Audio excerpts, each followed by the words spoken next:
હું ખાસું ગૂંચવાઈ જાઉં છું જ્યારે જિંદગીની અંદર સ્થિતિ ઊભી થઈ જાય છે to be or not to be, હા કે ના, એ હું નક્કી ના કરી શકું. આ કરવું છે કે નથી કરવું એ નક્કી ન કરી શકું. ત્યારે તો સાચે જ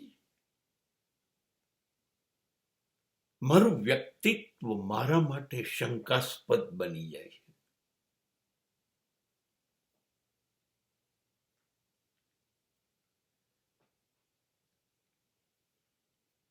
એક રાજાની સવારી પસાર થતી હતી રોડ પરથી.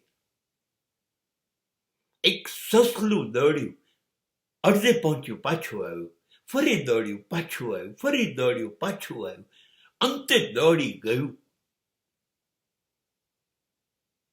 અને રાજાના રથ નીચે આવીને મરી ગયું.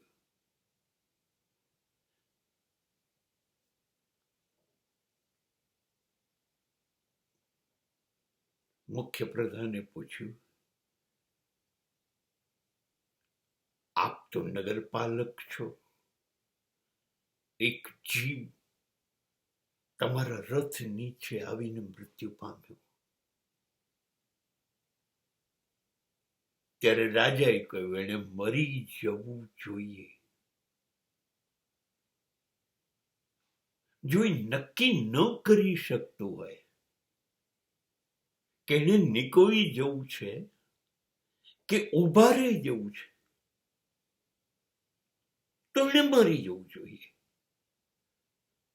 મને આ વાર્તા ખાસી અસર કરી ગઈ. તમે નિર્ણય લઈ શકવા જોઈએ મજબૂત થઈને, હા કે ના. એ તો કેટલી કમનસીબ ઘટના છે કે તમે એ નક્કી નથી કરી શકતા કે આ કરું કે આ ન કરું.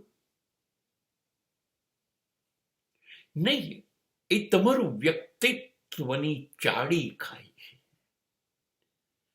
નિર્ણય લો.